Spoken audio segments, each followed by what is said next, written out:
দিন ইসলাম, দিন ইসলাম। সবাই বসে বসে দাঁড়াবেন না। দিন ইসলাম, দিন ইসলাম। আমির হামজা সাহেবের আগমন, মুফতি আমির হামজা সাহেবের আগমন চরধরমপুরবাসীর পক্ষ থেকে, মাদ্রাসা কমিটির পক্ষ থেকে, মাহফিল কমিটির পক্ষ থেকে লিল্লাহি তাকবীর। আলহামদুলিল্লাহ। আল্লাহ পাক আমাদের শত কষ্টের পরে হলেও আমাদের প্রাণ প্রিয় কলিজার টুকরা বাংলাদেশের অন্যতম আন্তর্জাতিক খ্যাতি সম্পন্ন মুফাসসির কোরআন, যারা নির্যাতিত মাজলুম আলেম জনাব হযরত মাওলানা মোহাম্মদ মুফতি আমির হামজা কুষ্টিয়া, উনি আমাদের সামনে তাসরিফ আনতে যাচ্ছেন। বলেন আলহামদুলিল্লাহ। স্বেচ্ছাসেবক ভাই আপনার হাত ধরে বসেন। এই ইউটিউবার ভাই, এই ইউটিউবার ভাই বসেন। আপনার হাত ধরে বসেন, কাউকে উঠতে দিবেন না। ভাই কেউ মুসাফা না করে কেউ হাত নামায়। এই ভাই স্বেচ্ছাসেবক যারা স্বেচ্ছাসেবক তারা সতর্ক থাকবেন, সতর্ক মুসাফা করার জন্য হাত বাড়াবেন না। আমাদের নিরাপত্তা কর্মী নিরাপত্তা বিধানের জন্যই আপনাদেরকে নিষিদ্ধ করা হচ্ছে। আপনারা মুসাফা করার জন্য হাত বাড়াবেন না। কেউ সরাসরি ইসলাম করুন ইনশাআল্লাহ। তার নিরাপত্তা কর্মীকে দৃষ্টি আকর্ষণ লিল্লাহি তাকবীর। আল কোরআনের আলম, আল কোরআনের আলম, কোরআন হাদিস যেখানেন আমির হামজা সাহেবের আগমন চরধরমপুরবাসীর পক্ষ থেকে, মাদ্রাসা কমিটির পক্ষ থেকে লিল্লাহি তাকবীর। আলহামদুলিল্লাহ। কেউ হাত বাড়াবেন না, কেউ হাত বাড়াবেন না। আলহামদুলিল্লাহ।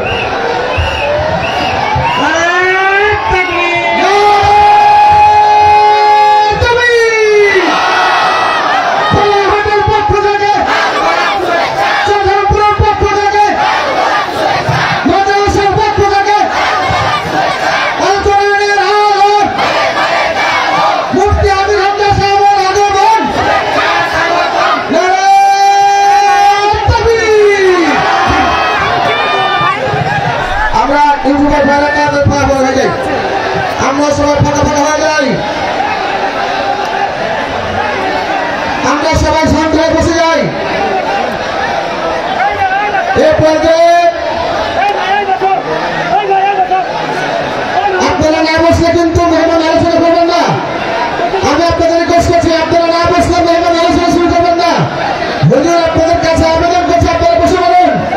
আর একটু কষ্ট করেছেন, বসে বলুন। একটু বসে বলুন, সবাই বসে বলুন। শেষ জামানায় প্রথম যুগে আমার করা সেই দৃশ্য, একদিকে এক মানবতা মুজাহিদ, অপরদিকে সারা বিশ্ব। সম্মানিত তৌহিদ জনতা, এ পর্যায়ে আমাদের সামনে অত্যন্ত গুরুত্বপূর্ণ তাকরীর নিয়ে আসছেন বারবার আমাদের জাতির মুসলিম আলেমীন হাফেজ মাওলানা মুফতি আমির হামজা, হাফেজ মাওলানা মুফতি আমির হামজা কুষ্টিয়া। আমি হযরতের কাছে ইন্তেজামিয়া কমিটির পক্ষ থেকে ক্রিয়া সার্বভৌমপূর্ণ আলোচনা উপস্থাপনের জন্য সবিনয়ে অনুরোধ জানাচ্ছি।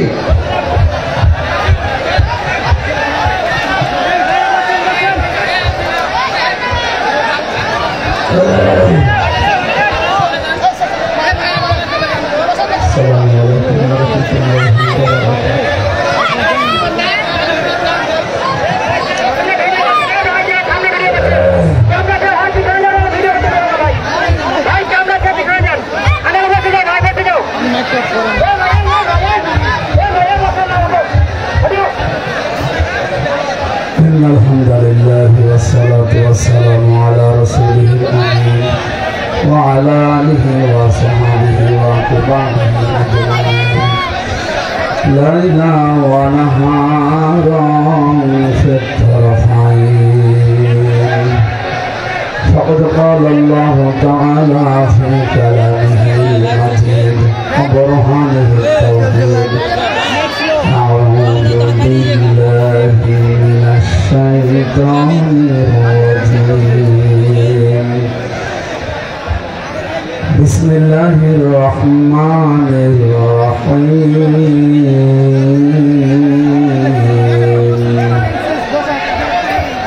فكيف كان عذابي ونذر ولقد يسرنا القرآن للذكر فهل من مدكر صدقت يا ربنا اللهم صل على محمد وآله وصحبه وبارك وسلم الحمد لله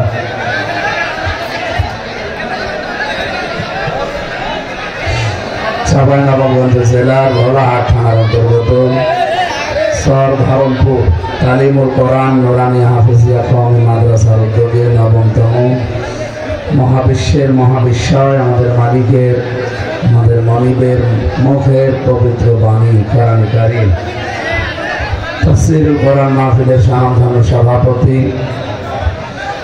জনাব আলহাজ আব্দুল জব্বার বিশিষ্ট সমাজসেবক এতক্ষণ যারা আলোচনা রাখলেন আলহাজ মাওলানা মুফতি নাসিরউদ্দিন আসগর তৈয়বী মাওলানা হোসেন মাহফুজ আরজ গোজারি আলহাজ হাফেজ মোহাম্মদ কাবিরুল ইসলাম এরপরে যারা সম্মানিত ব্যক্তিবর্গ আছেন আমি সবার জন্য দোয়া করছি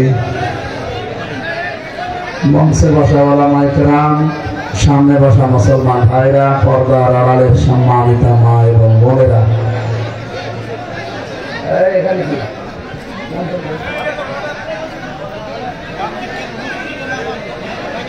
প্রশাসনের ভাইরা পর্দার আড়ালের সম্মানিত মা এবং বোনেরা প্রান্তীয় চাঁপাইনবাবগঞ্জবাসী আল্লাহর দরবারে শুকরিয়া জানাচ্ছি যিনি কোরআন শোনার জন্য এই দিনের বেলা এত ধৈর্য এবং সহ্য আমাদেরকে দিয়েছেন। রমজানুল মুবারক চলছে, এই মাস 27টা শিক্ষা নিয়ে এসেছিল, তার ভেতরে একটা হচ্ছে সংযম, ধৈর্য। আজকে আপনাদের এই জেলার মানুষেরা এবং আমি নিজেও ধৈর্যের পরিচয় দিয়েছি আলহামদুলিল্লাহ। ফজরের আযান দিলে বের হয়েছি, এখানে তো সকাল 8:30 9টায় পৌঁছিয়ে যাওয়ার কথা। আপনারা রাস্তার লোকেশন দিয়েছেন ভুল। বিশ্ব রোড দিয়ে আসলে গাড়ি টানা যায় অন্তত 70-80তে।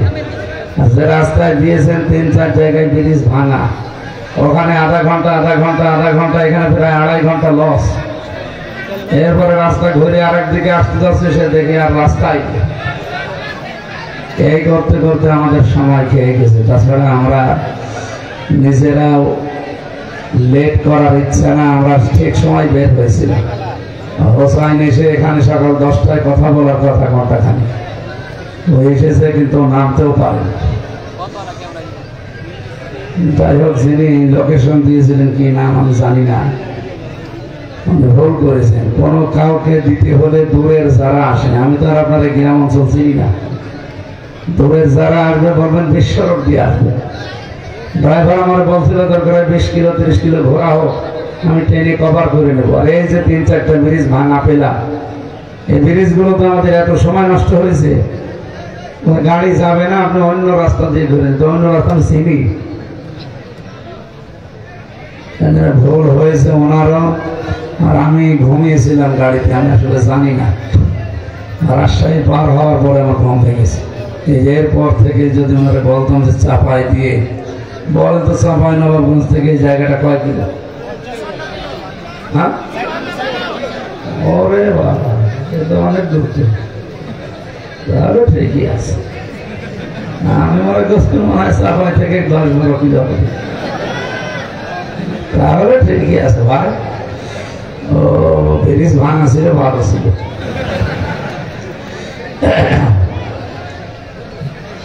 চাপাই থেকে যদি 60 কিলো হয়, রাজশাহী থেকে তো 100 কিলো। রাজশাহী থেকে আমি সে জীবননগর থেকে আসছি, তার মানে রাজশাহী থেকে প্রায় 200 কিলো। 300 কিলো পর তো 6 ঘন্টা লাগার কথা এমনিতে। ঠিক আছে, আমার আপনার রাগ নেই আলহামদুলিল্লাহ। তারপরেও যতটুকু সময় আমরা কোরআনের কথা শুনতে পেরেছি, আপনাদের যা নাম দেখলাম, কি যেন নাসিরউদ্দিন, নাসির বিন আসগার, আসতে পারে না। আপনাদের কপাল তো আসলেও খারাপ। জেলায় আমরা যারাই আসতে চাই খালি বাধা পড়ে, জেলায় সমস্যা। সেদিনে যে কোন জায়গায় নিয়ে এসেছিল গমস্তাপুরে, ওখানেও ঝামেলা, আসতে কুয়াশা রাস্তায়, উপরে আর হেলিকপ্টার উঠবে না, এই দোহাই দিয়ে প্রায় 2.5-3 ঘন্টা লস। এখানেও কত সময় লস হয়ে গেল। রমজান মাসে যদি আমি মাহফিল করি না, আপনার এই মহাতামের নাকি অনেক জোর করে, আসলে এইভাবে হয় না। কাবিরুল ইসলাম আগামী থেকে এটা যেহেতু রেকর্ড হচ্ছে, যেখানে যায় সারা বাংলাদেশে আমার উপরে জোর করেন না, কারণ হাসিনা তো আমার শরীরে কিছু রাখে না। 3 বছরে আমার একেবারে শেষ করে দিয়েছি। আমি যার খোলা নিয়ে পড়ে আছি, যে খালি বসে আছি, আমার ভেতরে আর কিছু নেই। এজন্য একটা মাস যদি বাড়ি থাকতে পারতাম অন্তত একটু ভালো হতো। আপনারা জোর করে করে নিয়ে যাচ্ছেন, আর এত সার নেই, দেখা যাচ্ছে যে আসল মাহফিলে ছাড়া এটা আরো কষ্ট হয়ে যাচ্ছে বেশি। যখন এসেছি আমি ঘন্টাখানিক কথা বলবো, এরপরে এখানে নামাজ পড়ে আপনাদের সাথে বিদায় নেবো। যাবেন তো নাকি? কষ্ট হচ্ছে হোক, এখন তো রোজায় আছে, খাবার চিন্তা তো নেই। এখন বাজে 12টা 35, আমরা 1টা 30-এ এখানে শেষ করবো। এরপরে আজান দিয়ে সঙ্গে সঙ্গে নামাজ পড়ি, তারপরে বিদায় নেবো ইনশাআল্লাহ। কোরআনে কারিমের গুরুত্বপূর্ণ একটা আয়াত পড়েছি, পরিচিত আয়াত অনেকে। আপনারা যে কথা বলবেন আমরা নিয়ে আসলেন কেন? দাঁড়িয়ে আছে থাক ভাই, থাক, যেখানে দাঁড়িয়ে থাকে থাক, কিছু বলার দরকার নেই। এদের যে ধৈর্য আছে সাধারণ মানুষ, এই তো অনেক কিছু। এমনিতে বর্ডার এলাকা যেগুলো সারা বাংলাদেশের, এগুলোর একটু ধৈর্য বেশি, কারণ এরা গোতা গাতা খায় তো। এটা বর্ডার না? আমাদের তো টিকে থাকা লাগে অনেক। ফিলিস্তিন বলা হয়, 1 নম্বরে সাতক্ষীরা, 2 নম্বরে চাঁপাইনবাবগঞ্জ। এই 2 জেলার জন্য সারা বাংলাদেশ না, সারা পৃথিবীর মানুষ যারা বাঙালি তারা জানে যে এই 2 জেলার উপরে কি কি আমদ গেছে এই 15 বছরে। এদের জন্য দোয়া করে মানুষ। আমি নিজেও চাঁপাইনবাবগঞ্জ, আমাদের মানুষ বিলা হয়ে আছে, কারণ ওরা যা করেছে এটা মাপের অযোগ্য। সবাই না, কিছু কোলাঙ্গার অফিসারের কারণে আজ এই পোশাকটারই বদনাম হয়ে গেছে। কত মানুষ বলছে যে পোশাকই পাল্টিয়ে ফেলে, যে অন্য কালার দেবে। আমার মাফ করে দিন। কে আপনি? আমি সে ওসি আজাদ। আরে ভাই, আপনারা তো খুঁজছি, কোথায় ছিল? আমার বিভাগীয় মামলা হয়ে আমার চাকরি নড়বড়, আমি অনেক দূরে আছি, সেই কক্সবাজারে। ওপরে সেই কয়টা কোলাঙ্গার ছিল, আমি গাইল দিয়েই বলি, রমজান মাসে ঠিক না যদিও, মানে ধৈর্যের বাইরে চলে গেছে, এই জন্য মুখ দিয়ে কথাগুলো বের হয়। এদের উপরে যেন আল্লাহ সত্যি ডবল আযাব নাযিল করে। এগুলো মাপ পাওয়ার অযোগ্য। জেনে শুনে এইভাবে ভুল করাতে নেই ছোটখাটো অফিসার গুলো দিয়ে। এদের জানে আমি রোজা রেখে আজ 2 দিন খুব ভালো আছি, সামনেও আমি আশা করছি 28টা রোজায় ভালো থাকবো ইনশাআল্লাহ। 2017 সালে আপনারা জানেন জাপানের এক বিজ্ঞানী নোবেল পেয়েছে, নাম তার ইউশোনারি ওসামা, নাম শুনবেন, অটোফেসি উনি আবিষ্কার করেছে। আমাদের শরীরে প্রায় 2 কোটি কোষ আছে, কোষ। এগুলো না থাকলে আপনি বাঁচবেন না, কিন্তু এর চাইতে যদি বৃদ্ধি হয় তখন আপনার 2টা রোগ দেখা দেবে, একটা ক্যান্সার আর একটা টিউমার। এই 2টাই তো ভালো নাকি? ভালো। আসল কোষ এখন দুর্বল। উনি প্রমাণ করছে যে শরীরের ভেতরে কমপক্ষে 2 কোটি কোষ আল্লাহ নিজের পক্ষ থেকে মানুষ বানানোর সময় ন্যাচারাল ভাবে এগুলো দিয়ে দিয়েছিল। তখন ক্ষুধার যন্ত্রণায় খাওয়া আরম্ভ করে। নিজে 12 ঘন্টা 14 ঘন্টা আমরা না খেয়ে আসি, ওই কোষগুলো তো কিছু খাওয়া লাগবে, তখন ওই কোষ খাওয়া আরম্ভ করে। 30 দিনে পুরাটা একেবারে খেয়ে সাবাড় করে ফেলে, একটাও বাকি থাকে। চিন্তা করুন এই যে এই দৃশ্যটা কোথায় আছে, পৃথিবীর কোন জায়গায় পাওয়া যায় দেখি। 4500 ধর্মীয় গ্রন্থ আছে দুনিয়ার। কত? সুবহানাল্লাহ।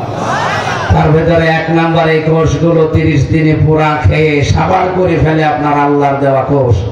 তখন আপনাকে ক্যান্সার এবং টিউমার থেকে বাঁচিয়ে দেয়। সুবহানাল্লাহ। এখানে রোজা যারা রেখেছেন, আমরা সমস্যা হয়ে গেছে, যাক আলহামদুলিল্লাহ। আলহামদুলিল্লাহি আলা কুল্লি হাল। সর্ব অবস্থায় আল্লাহর শুকরিয়া আদায় করছি। জবান খুলে আরেকবার বলেন আলহামদুলিল্লাহ। যে কোনো কাজের আগে কি বললাম বলেন তো? দরুদ পড়া লাগবে। যদি না পড়ে এটা আল্লাহর কাছে পৌঁছাবে না। এই অনুষ্ঠান মানুষ এই কয়জন না, এর চাইতে যদি 50 লক্ষ মানুষও বেশি হয়, রহিম চুরি করতে যাচ্ছে, পরিমাণ থাকবে না, যা ছিল তাও চুরি যাবে। যেহেতু অটোফেসির যে তথ্যটা বললাম, এটার দ্বারা আছে উপকার আমাদের সামনে, আমাদের ক্যান্সার থেকে, টিউমার থেকে আল্লাহ বাঁচাবে। কোরআনে কারিমে এই বিজ্ঞানী শেষ পর্যন্ত পেয়েছে, উনি নোবেলও পেয়েছে, তার মানে এটা স্বীকৃত বিষয়। আল্লাহ রাব্বুল আলামিন রোজার দ্বারা আমাদের এই দুইটা উপকার নিয়েছে। হযরত নূহ আলাইহিস সালামের, লূত আলাইহিস সালামের, ফেরাউনের কাহিনী, এরকম 4টা নবীর কাহিনী আল্লাহ বর্ণনা করেন। করতে করতে শেষে বলেছেন 4টা বড় বড় নবীর কাহিনী, ধ্বংসের কাহিনী তাদের উম্মতে বর্ণনা করেছেন আল্লাহ। আর এই 4টা বড় বড় নবীর উম্মতরা তাদের রাসূলদেরকে অস্বীকার করেছে। এখন বলেন তো রাসূল দুনিয়াতে আছে? বিল্লাহি উলাইকাল্লাযীনা আমতাহানাল্লাহু কুলুবাহুম ইলা আখিরি আয়াত। কোরআনের এই আয়াত দ্বারা প্রমাণ হয় বিশ্ব নবীর উত্তরাধিকারী নায়েবে রাসূল। সুতরাং আলেমদের উপরে যারা কথা বলেন, আলেমদের উপরে যারা কাজ কারবার বেশি করতে চান, আপনি বুঝবেন আপনার পেছনের সব কিছু আছে, কেন তারা এই কথাগুলো বলে। আপনি বাস্তবতা বোঝা লাগবে। ভাই আন্দাজে রাগ করেন না। আগস্টের 5 তারিখের আগে তার কথাবার্তারা, আর আগস্টের 5 থেকে 6.5 মাস তার আর তার বড় কথাবার্তারা আপনি দেখেছেন, সবগুলো ইসলামের বিরুদ্ধে, আলেমের বিরুদ্ধে। কেন আপনি এই কথা আরম্ভ করলেন? এর আগে করেননি কেন? এই 3 দিনে যে গোপন তথ্যগুলো এখন বের হচ্ছে, এই যে যারা বলেন যে তাড়াতাড়ি করেন, নির্বাচন দেওয়াই লাগবে। আরে ভাই, নির্বাচন তো মাস্ট বি হবে, দেওয়াও লাগবে, কিন্তু পরিবেশ লাগবে না? এখনো 44,000, কত 34,000 মানুষ হাসপাতালে বেড়ে কাতরাচ্ছে। তাদের কোনো দাম নেই জীবনের? তাদের অঙ্গ প্রত্যঙ্গের দাম নেই? আগস্টের 5 তারিখের বিকাল বেলা আমি যেয়ে দেখেছি কুষ্টিয়া হাসপাতালে, কারণ ঠ্যাং নেই একটা, কারো হাত নেই, চোখ নেই, অন্ডকোষ উড়ে গেছে। আপনার ছেলে মেয়ে তো কিছু হারায়নি, আপনার বাবা আর আপনার মায়ের তো কিছু দোষ নেই, আর আমার বোন রেহেনা যে এত টাকা কামাই করলো তার কোনো দোষ নেই। আসলেও তো মহিলা কি একাদশী? ওর সাথে যা ছিল ওই আন্ডা বাচ্চা, যারা চামচা, সবগুলো দায়ী। খালি হাসিনারে একা গালি দেওয়া হয় না, ওনারে একা গালি দেওয়া ঠিক না, যদিও হুকুমের আসামি উনি সব, কিন্তু বাকি টাকা চুরি করেছে শয়তানরা। এই যে সালম যে লোকটা চুরি করেছে, ও কালকে তারেক জিয়ার সাথে দেখা করেছে যে আমি হালাল হতে চাই। হালাল এখন এই দাদা বাবুদের ফাঁদে, যদি দাদা বাবুরা সব খারাপ না, তো ঠিক তাদের ধর্মে যা আছে সেগুলো পালন করে যাচ্ছে, একসাথে দিনের বেলা দেখা হয়। আমি এমন কি বলছি যে আমার খাতে তারা গরুর গোশত খেয়েছে চুরি করে, বছর বছর বলবেন না, কিন্তু আপনারা গরু জবাই করলে মুসলমান জবাই করে ফেলেন। আপনি মানুষ, আপনার ধর্মে যা যা আছে আমি তো নিষেধ করি না, পালন করেন। আমার ধর্মে আছে গরু জবাই করা লাগবে, আপনি করতে দেবেন না? মানে এটা নাই, ওইটা বাইরের দেশ বাদ দিলাম। বাংলাদেশে এই সিস্টেম চালু করার পায়তারা ছিল এই উগ্রপন্থী ছাড়া। তারা এই 2-3 দিনের খবর কিছু রাখেন, সব তথ্য এখন ফাঁস হয়ে যাচ্ছে। সাগর রুনি হত্যার সাথে সরাসরি জড়িত কে ছিল তার নাম এখন বলে দিচ্ছে। পৃথিবীর ইতিহাসে একটাই মামলা যেটা 100 বার পিছিয়েছে। কতবার? পৃথিবীর ইতিহাসে একটা মামলা 100 বারের উপরে পিছায় আমি পাইনি। আমারটা পিছিয়েছে 30 বার, আর সাগর রনি হত্যা মামলা পিছিয়েছে 100 বারের উপরে। অথচ এই যে এখন ফাঁস হয়ে গেছে যে আসলে কে ছিল মূল হোতা। ওদের কাছে এমন কিছু তথ্য ছিল যেটা জানলে এই দেশের মানুষের মাথার উপরে ভর করেছে। আমি নাম নিলাম না তাদের, আপনারা টের পাচ্ছেন, এটা যে রেকর্ড হচ্ছে সারা দুনিয়া যাচ্ছে। ওদের ফাঁদে পা দিয়ে কি হয় আপনি টের পাচ্ছেন না ভাই? আশপাশের রাষ্ট্রগুলোর দিকে তাকান তো, পাকিস্তানের সাথে সাপে নেউলে সম্পর্ক, কথা বলে না কেন? নেপালের সাথে ওদের সম্পর্ক ভালো না, মালদ্বীপের সাথে ভালো না, ভুটানের সাথে ভালো না, পাশে মায়ানমারের সাথে ভালো না, চীনের দিকে টানে, চীনের সাথেও ভালো না। আমাদের সাথে ভালো ছিল, কন্যা নেই সম্পর্ক, ভালোই করেছি। তাছাড়া টিকে থাকতে পারতাম না। বাইরের দেশের মডেল যারা আছে, পৃথিবী যারা কন্ট্রোল করে, এই মানুষগুলোকে এরা বোঝাতে হচ্ছে এই দেশে জঙ্গি ভরে গেছে। এই যে এখন কতগুলো মানুষ চোখে মাথা দিয়ে বসে আছেন, এটা সবই তুলে ইন্টারনেটে দিয়ে দিত, বলতো এই দেখেন কত জঙ্গি। আর ট্রাম্প তো এমনি দাড়ি টুপি দেখলে ভয় পায়, লাফিয়ে উঠে বলতো ওরে বাবা বাবা রাবার নিয়ে আয় হাসিনাকে। এই মিথ্যা তথ্যটা দেওয়ার জন্য গিয়েছিল মোদি কয়েকদিন আগে। ট্রাম্পের কাছে বানিয়ে সানিয়ে মিথ্যা বলবে যে বাংলাদেশে জঙ্গি ভরে গেছে, এ দেশ আর কন্ট্রোল করা সম্ভব না, আমার কথিত স্ত্রীকে আবার ওখানে পাঠায়। বলেন তুরস্ক বলেন না, আমরা চলবো আমাদের নিজেদের মতো। হ্যাঁ, কথা বলেন না কেন? ৯৬% মুসলমান আমরা এখানে বাস করি, ৯৬% মুসলমান যা চাবে এই দেশে তাই হবে। কি কথা বলেন? অন্যান্য যারা আছেন ৪-৫% আপনারা আপনাদের ধর্ম কর্ম নিঃস্বার্থ নির্দ্বিধায় পালন করবেন, কোনো বাধা নেই। কেউ যদি বাধা দেয় তার খবর আছে। ওয়ালা তাসুব্বুল্লাযীনা ইয়াদউনা মিন দুনিল্লাহ ফায়াসুব্বুল্লাহা আদওয়াম বিগাইরি ইলম। আল্লাহ বলেন অন্য ধর্মের দেবতাকেও গালি দিও না। একজন জবাব দিন, একজন জবাব দিলে আদায় হয়ে যাবে। এই মৌলানা হোসেন নেই এখানে? হ্যাঁ, একজন জবাব দিয়ে দেন, সবার পক্ষ থেকে আদায় হয়ে যাবে। দেন। চাঁপাইনবাবগঞ্জবাসী অন্য ধর্মের দেবতাকে গালি দিতে আল্লাহ নিষেধ করেন। এই কারণে হে নবী, আপনি জানেন অন্য ধর্মের দেবতাকে গালি দিলে তারা না বুঝে রাগ করে আপনার আল্লাহকেও গালি দিয়ে ফেলতে পারে। আমি হিসাব করে দেখেছেন ইসলাম কত সেন্সিটিভ। অন্য ধর্মের দেবতাকেও গালি দেওয়া নিষেধ। সেই জায়গায় অন্য ধর্মের মূর্তি ভাঙা, তাদের বাড়ি ঘর ভাঙা যায় কি করে? সুতরাং এই দেশে যারা মূর্তি ভাঙে, যারা মন্দির ভাঙে, অন্য ধর্মের বাড়ি ঘরে যারা আগুন লাগায়, বিশ্বাস করেন এরা আসলে মুসলমান না। মুসলমানের নাম নিয়ে আমাদের বদনাম করতে চায়। কথা বলে ঠিক কিনা? এই জন্য আমরা কারো ফাঁদে যেন পা না দেই, খুব সতর্ক থাকা লাগবে। ফিরাই আমি এই আগস্টের 5 তারিখের পর থেকে এই মার্চ মাসের 3 তারিখ চলছে আজকে, গতকালকে রিপোর্ট দেখেছেন আপনারা, এই 2 তারিখ, এই 7 মাসের ভেতরে কমপক্ষে 27টার উপরে ওরা চেষ্টা চালিয়েছে দেশটা যেন অস্থিতিশীল করা যায়, কিন্তু একটাও এদেশে হাড়ে পানি নেয়নি। আর এগুলো সব করেছে দাদাদের কথা মতো। একটাও যেহেতু দেশের লোক সব ধৈর্য এবং সহ্য নিয়ে হ্যান্ডেলিং করেছে। গত কয়েকদিন আগে একটা শুরু করেছিল রাখাল রাহা নবীকে গালি দেওয়ার মাধ্যমে। আপনি কি মনে করছেন এই লোকটা গালি দিয়েছে ইচ্ছা মতো? না, ওকে গালি দেওয়ানো হয়েছে। চেয়েছিল যে একে দিয়ে গালি দেওয়াবো, বাংলাদেশের মুসলমানেরা আর সাই করুক নবীর ব্যাপারে, কিন্তু শোনেন এরা তখন এই রেগেছে, এর মারধর করবে, এটা বিশ্বের মিডিয়াকে দেখাবো, এই দেখেন অন্য ধর্মের মানুষের উপরে কি চলছে। কিন্তু আমরা হ্যান্ডেলিং করেছি খুব ধৈর্য এবং সহ্য নিয়ে।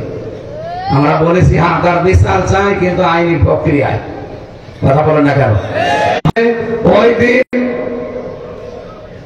ঠিক ওই দিনই ডক্টর মোহাম্মদ ইউনূস আন্তর্জাতিক মিডিয়াগুলো সব নিয়ে গেছে আয়না ঘরে। দেন, এই দেখেন, আপনি কি বলবেন, আমি কি দেখাচ্ছি দেখেন। বাংলাদেশের মিডিয়া তো না, সব আন্তর্জাতিক মিডিয়া নিয়ে গেছে। এবং ওই দিন জাতিসংঘ রিপোর্ট পেশ করেছে। ট্রাম্প যে কিছু বলবে, আরে ভাই ও সাথে মাতাল হলো, তাহলে ঠিক আছে, তোর বিশ্ব নিয়ে চলা লাগবে না। আন্দাজে মতের কথা মতো একটা কিছু করে ফেললে বিশ্ব থেকে চাপ আসবে না। এই জন্য বলছে ওটা হাসিনার ব্যাপার আর আপনার ব্যাপার, ও নিয়ে আমার কাছে কথা বলবেন। আপনার সাথে আমি কথা বলি, আর এই দেখেন ডক্টর ইউনূস সব ফাঁস করে দিচ্ছে। মহিলা আয়না ঘরের সাথে জড়িত, আর ওই মহিলাকে দিয়ে করিয়েছেন আপনি। আপনি আমার বন্ধু ঠিক আছে, কিন্তু কি করেছে সব তো আমি জানি। এই জানে চাষা আপন ফেরা বাসা এখন তাই সেই অবস্থায় আছে। আমাদের বাংলাদেশে যেমন বলেছিল যে আমরা আপনাকে আর চাই না, ভারতও এখন সারা ভারত থেকে আপনারা এই কয়েকদিন ধরে দেখতে পাচ্ছেন তারাও বলছে যে না আমরাও এরকম বাংলাদেশের মতো, মোদি হটাও। আমরা বলেছিলাম কি হাসিনা হটাও, ওরা এখন আরম্ভ করেছে মোদি হটাও। ওই দেশেও আমাদের মতো ছাত্র ছাত্রী নেই, দেখেন কি হয় কয়েকদিনের ভেতরে। যদি ওরা এরকম একজোট হয়ে যেতে পারে না, এ যেমন পালিয়েছে ওইটাও পালাবে। আর একবার সারা দুনিয়া থেকে পালিয়ে যায়, তারা যে 1000 বছরেও ফিরে আসে না তার প্রমাণ লক্ষণ সে 810 বছর আগে পালিয়েছে, আজও ফিরে আসেনি। আর আসার সম্ভাবনা আছে? তো কবে পটল তুলেছে? যারাই পালালো তারাই শেষ। আশরাফ ঘানি পালিয়েছে, বাশার আল আসাদ পালিয়েছে, এই যে শ্রীলঙ্কার উনি পালিয়েছে, কই রাজা পাকসে বাংলাদেশের ইনি পালিয়েছে। পৃথিবীর ইতিহাস থেকে তো আপনাকে শিক্ষা দেওয়া লাগবে, কারণ ইতিহাস ওয়াল আসরি, আল্লাহ বলেন ইতিহাসের কসম আমি খেলা করার জন্য দেয়নি।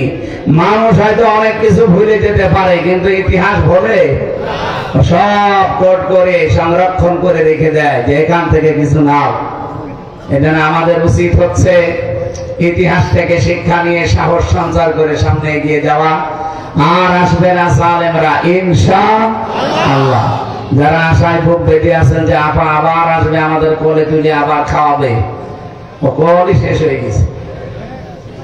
275টা মামলা, আপনি টের পাচ্ছেন? আমার 2টা ভাঙ্গাচোরা মামলা ছিল, তাই যদি 3 বছর যাওয়া লাগে।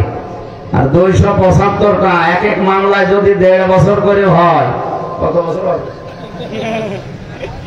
কব্বরে চলে যাবে, এরপরে আবার উঠবে, আবার কব্বরে যাবে।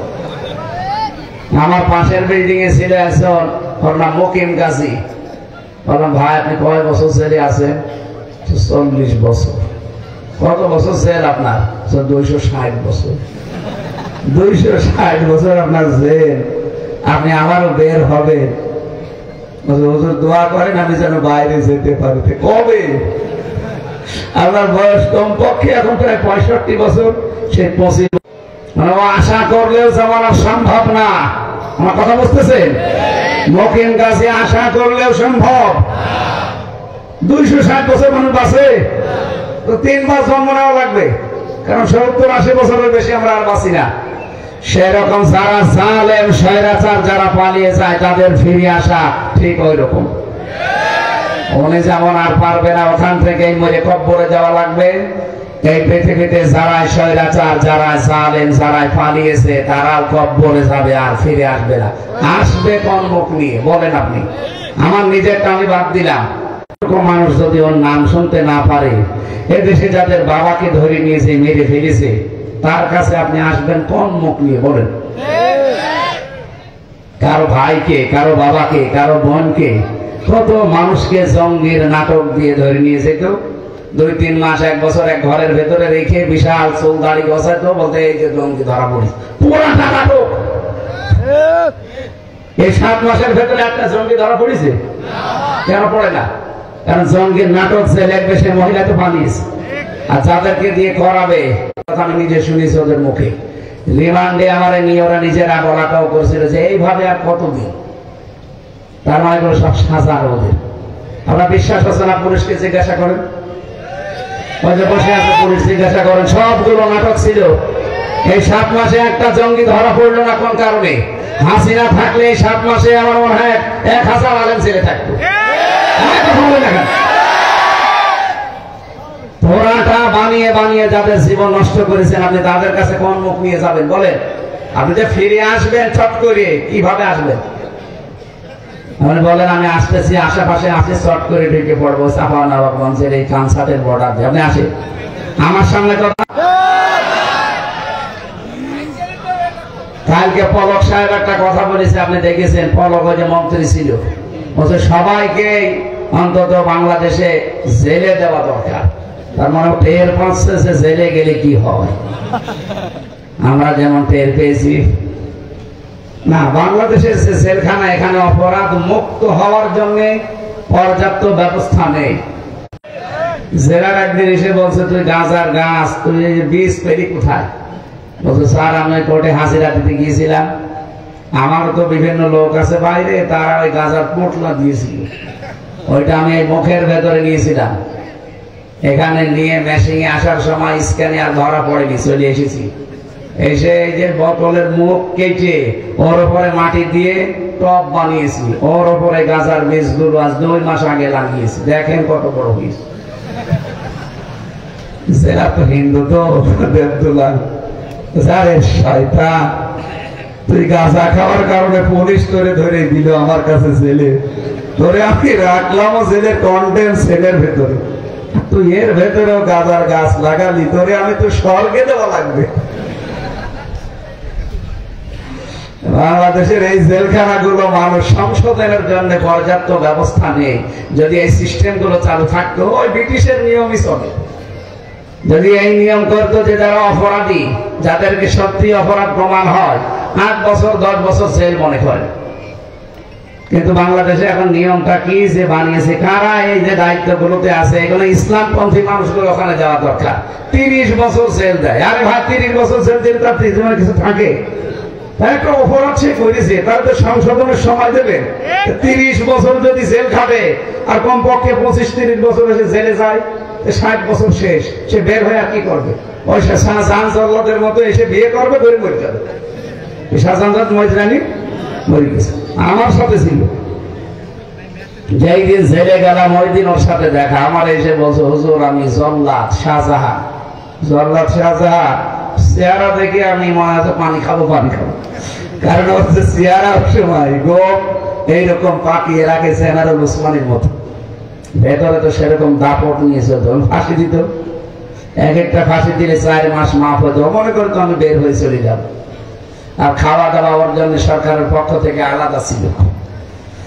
তো ওই দিন ওরে আমি দেখেছিলাম, ও সংশোধনের জন্য এই যে 30টা বছর জেলখানায় কাটিয়ে আসলো, এরপরে মরে গেল। কি ওর দুনিয়াও শেষ, আখিরাতও শেষ।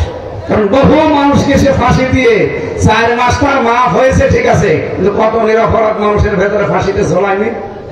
ও নিজে নিজে আমাদের সাথে এসে রাতের বেলা বলতো যে হুজুর এই মৌলানা মতিয়ার রহমান নিজামীকে ফাঁসি দিতে আমি কেঁদে ফেলেছি। এটিএম আসারুল ইসলাম কি ওনার নাম, যে মীর কাশেম আলীকে ফাঁসি দেওয়ার সময় আমি কেঁদে ফেলেছি। কিন্তু এইরকম মানুষকেও আমি ফাঁসি দেবো, কারণ এখন আমার অর্ডার, যেহেতু আমার 4 মাস মাফ হবে, এই কারণে আমি এগুলো করেছি। কিন্তু আমার বিবেক মেনে নেয় না। মাঝে মাঝে ওনারে নিয়ে আরো এখন যে জল্লাদ ইলিয়াস আর আমি ভাবতাম, আল্লাহ এই যে এই 4 দেওয়ালের মাঝে মানুষ সংশোধনের জন্য বহু পদ্ধতি তৈরি করা যায়, কিন্তু কাদের নিয়ম মেনে আমরা সেই ব্রিটিশের নিয়ম মেনে এতদিন চলবো? কোন কারণে? এটা ইসলামপন্থী মানুষগুলো যদি সত্যি কোরআন বুকে নিয়ে ক্ষমতায় যেতে পারে, 300 এমপির ভেতরে মাত্র 151 জন, এই মানুষগুলো যদি সত্যি সংসদে যে বলতে পারে যে জেল কোড পাল্টাতে হবে, এই নিয়ম নীতি থাকবে না, এখানে যাদের সাজা হবে তাদেরকে বলা লাগবে কোরআন শরীফ মুখস্থ করেন, কোরআনের ব্যাখ্যা পড়েন। যদি 2 বছর 5 বছরে আপনি 5 পারা মুখস্থ করতে পারেন, আপনার 3 বছর জেল মাফ। মানুষ এমনিতেই কোরআনের স্পর্শে এসে ভালো মানুষ হয়ে যেত।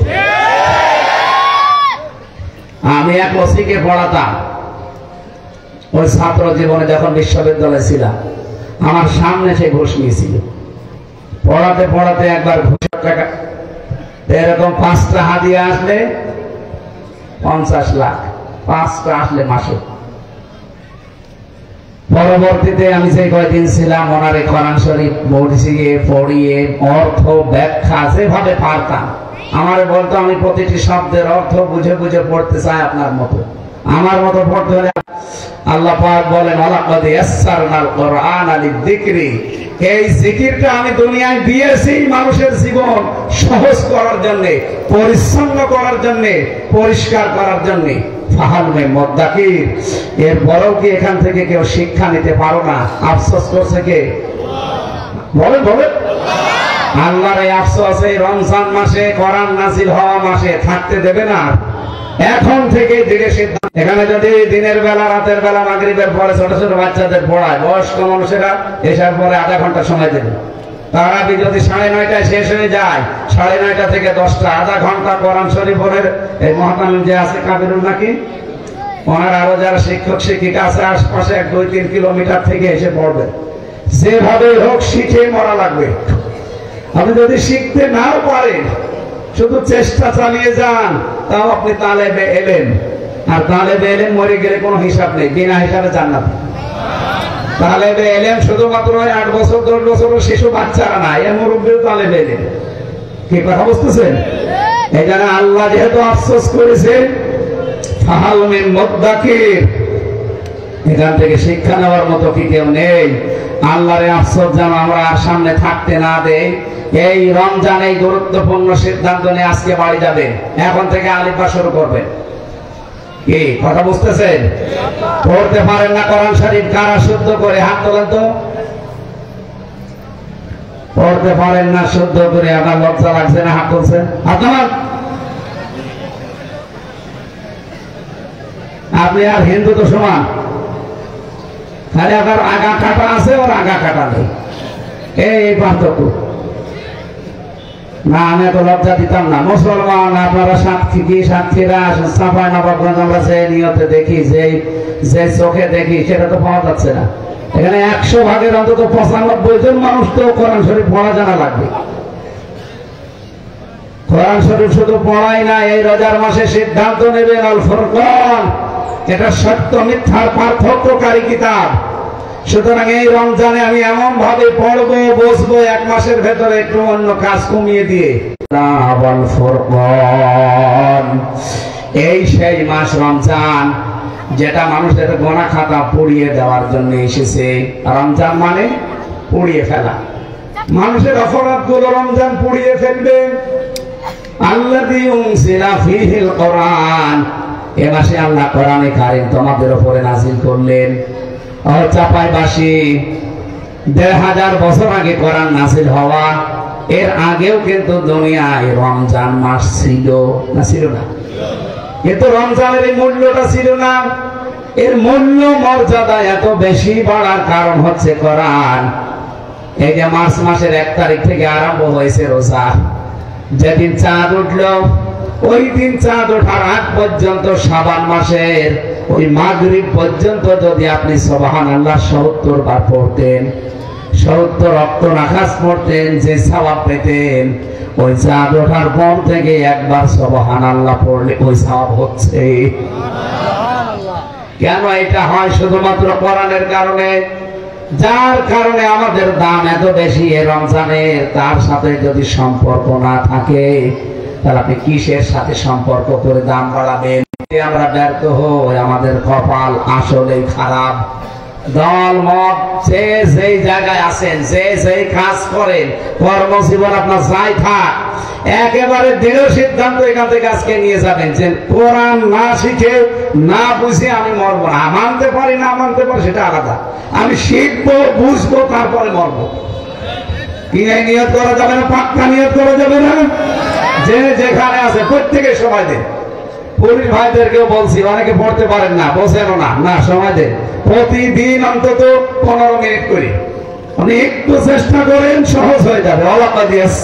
কোরআন আল্লাহ গ্যারান্টি দিচ্ছেন, আল্লাহ অবশ্যই আমি কোরআন সহজ করে দিয়েছি লিযিকরি, উপদেশ নেওয়ার জন্য। সুতরাং আল্লাহর এই উপদেশ মানি। এখানে 500 উপদেশ আছে। কত? কিন্তু দুঃখজনক হলো সত্য, বাংলাদেশে একটা উপদেশও চলে না। এটা চলার জন্য যে পরিবার, যে সমাজ, যে রাষ্ট্র দরকার, এই 54 বছরে আমরা সেটা এখনো বানাতে পারিনি। আমার কথার অর্থ বুঝতেছেন? এর ভেতরে উপদেশ আছে কয়টা? 500। বলেন। আমরা একটাও মানতে পারি না, কারণ এটা মানার জন্য একটা পরিবেশ লাগে, একটা সমাজ লাগে, একটা দেশ লাগে, সেটা আমরা এখনো বানাতে পারিনি। আমরা নিজের ইচ্ছা করলেও ভালো হতে পারি না, কারণ উপরে এমন মানুষ বসে আছে, এসে চাপ দেয়। একেবারে 1 মিনিটে ওনারা যেন রাগ না করে, সেই জন্য বলছি। আমি এখান থেকে গাড়িটা নিয়ে কুষ্টিয়া পর্যন্ত যাব, কমপক্ষে রাতের বেলা গেলে 4-5 জায়গায়, দিনের বেলা গেলেও 4-5 জায়গায় পুলিশে ধরবে। আমার গাড়ির কাগজ ঠিক আছে, ড্রাইভিং লাইসেন্স আছে, রাস্তার পারমিট আছে, সব ওকে। তারপরও ওই মানুষগুলো যারা রাতের বেলা ডিউটি করে, এমনি তাদের দেওয়া দরকার 200, 400, 500, 1000 টাকা দেওয়া দরকার। তাদের যে কষ্ট, বাংলাদেশের প্রশাসনে যারা কাজ করেন আপনারা শুধু মনে করবেন আমি চাকরি করছি, মনে করবেন আমি পুরাটা ইবাদতে আছি। প্রশাসন বলতে এটা পুলিশ, বিডিআর, আর্মি যারা আছে প্রত্যেকে মনে করবেন যে আমি একটা পুরা ইবাদতে আছি, আমি নামাজেই দাঁড়িয়ে আছি। কারণ নামাজ মানুষ পড়ে সর্বোচ্চ 1 ঘন্টা 24 ঘন্টার ভেতরে। কয় ঘন্টা? 1 ঘন্টা 10 মিনিটে 5 ওয়াক্ত নামাজ শেষ। আর পুলিশের ডিউটি 8 ঘন্টা না, ওরা 24 ঘন্টা ডিউটি পালন করে। আর নবীর হাদিস হচ্ছে 2টা চোখ আল্লাহ জাহান্নামের আগুনে জ্বালাবে না। একটা যারা আল্লাহর ভয়ে রাতের বেলা কাঁদে, আর 2 নম্বরে যারা জনগণকে পাহারা দেওয়ার জন্য রাত জেগে থাকে। আমাদের সারা দেশে ঘুরি, দেখি ওদের কষ্টটা। 24 ঘন্টা ওরা ডিউটি করে। নিজেদের বাবা মা, আত্মীয় স্বজন, ছেলে মেয়ে, বউ সব ফেলে দিয়ে বাংলার বিভিন্ন প্রান্তে যারা দায়িত্বে আছে, এদের এই চোখকে আল্লাহ যেন জাহান্নামের আগুনে আর না জ্বালান। ওদের পুরা 24 ঘন্টায় যেন ইবাদত হিসাবে আল্লাহ লিখে নেন। বলেন আমিন। এজন্য আপনাদের উচিত প্রত্যেকের জায়গা থেকে আমার আল্লাহর এই কালামটাকে শিখে আমরা যেন মরতে পারি। এখান থেকে যদি উপদেশ আমরা নিতে পারতাম, এই মানুষগুলোকে আমি 200 টাকা, 500 টাকা, 1000 টাকা দিয়ে গেলাম, ওই মানুষগুলো তো শুধু একা খায় না, ওর উপরে আরো 3-4টা ধাপ আছে, তাদেরকে দেওয়া লাগে। আমি নিজে 2 জন পুলিশের কাছে শুনেছি যে শুধু আপনি আমাদের উপরে রাগ করেন না, এই 200 টাকা 500 টাকা দিয়ে গেলেন, এর মধ্যে আবার ভাগ দেওয়া লাগবে উপরে। তাহলে 10 কে সাধারণ কনস্টেবলের না উপরে যারা আল্লাহ বলি বসে আছে তাদের। এই সিস্টেম গুলো পাল্টানো লাগবে না? এইটা পাল্টাতে হলে তো এটা লাগবে। কথা বলেন না কেন? এটা ছাড়া আপনি জীবনেও পাল্টাতে পারবেন না। 54 বছর তো দেখলাম পাল্টায়নি। আল্লাহ এই জন্য এটা দিয়েছেন, এইটা পাল্টাতে হলে এটা সংসদে নিয়ে যাওয়া লাগবে। এটা আমরা নিয়ে যেতে চাই, তখন বলে না এটা তো রাজনীতি। আর রাজনীতি হয় কি করে? এটা 54 বছর নেই, এই জন্যই তো দেশে ঘুষ কমে না, সুদ কমে না। অথচ সুদ হচ্ছে মায়ের সাথে জেনা করা স্বামী। নাউযুবিল্লাহি মিন যালিক। বলেন তো একজন লোক মায়ের সাথে জেনা করে আসলো, এসে নামাজ পড়ছে, হবে? অথচ এই কাজ বাংলাদেশে হচ্ছে। এখানে যারা আছেন কত মানুষ এই যে টাকা ছেড়ে রাখেন আর টাকা আসে, 100 টাকা দিলে 1000 টাকা ছেড়ে রাখলে বছরে মাসে মাসে 100 টাকা বেশি দেয়। বুঝতে পারেন না এরকম মানুষ আছে এখানে? নাকি এই এলাকায় কাজ চলে না? হ্যাঁ চলে, আমি জানি চলে।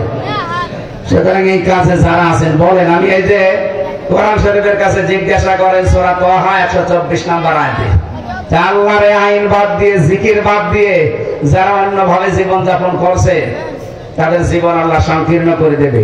সুদের টাকা আসবে হয়তো মাসে মাসে 50,000, 1 লাখ টাকা বিভিন্ন জায়গা থেকে বের হওয়ার জন্য আল্লাহ রাস্তা খুলে দেবে। আপনি 50,000 উপায় করেন, 1 লাখ চলে যাবে।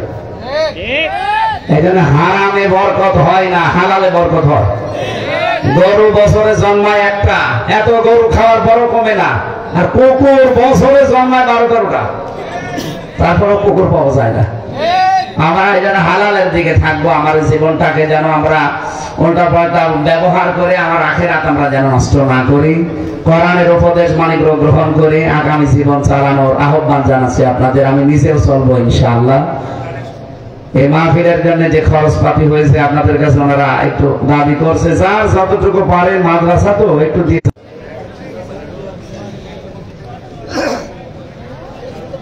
12টা পর্যন্ত আপনাদের সময় ছিল, এখন বাজে 1:30। আলহামদুলিল্লাহ। হুজুর এখনই দোয়া করবেন, এখনই দোয়া করবেন, আপনারা কেউ উঠিয়েন না। সময় হয়ে গেছে, 1:30 বেজে গেছে। হুজুরের আসতে একটু দেরি হয়ে গেল, আসার কথা ছিল 10টা, একটু দেরি হয়ে গেছে। হুজুর তো আগেই বলেছে। হুজুর এখনই দোয়া করে দেবেন ইনশাআল্লাহ। আপনারা সকলে দুরূদ শরীফ পড়েন।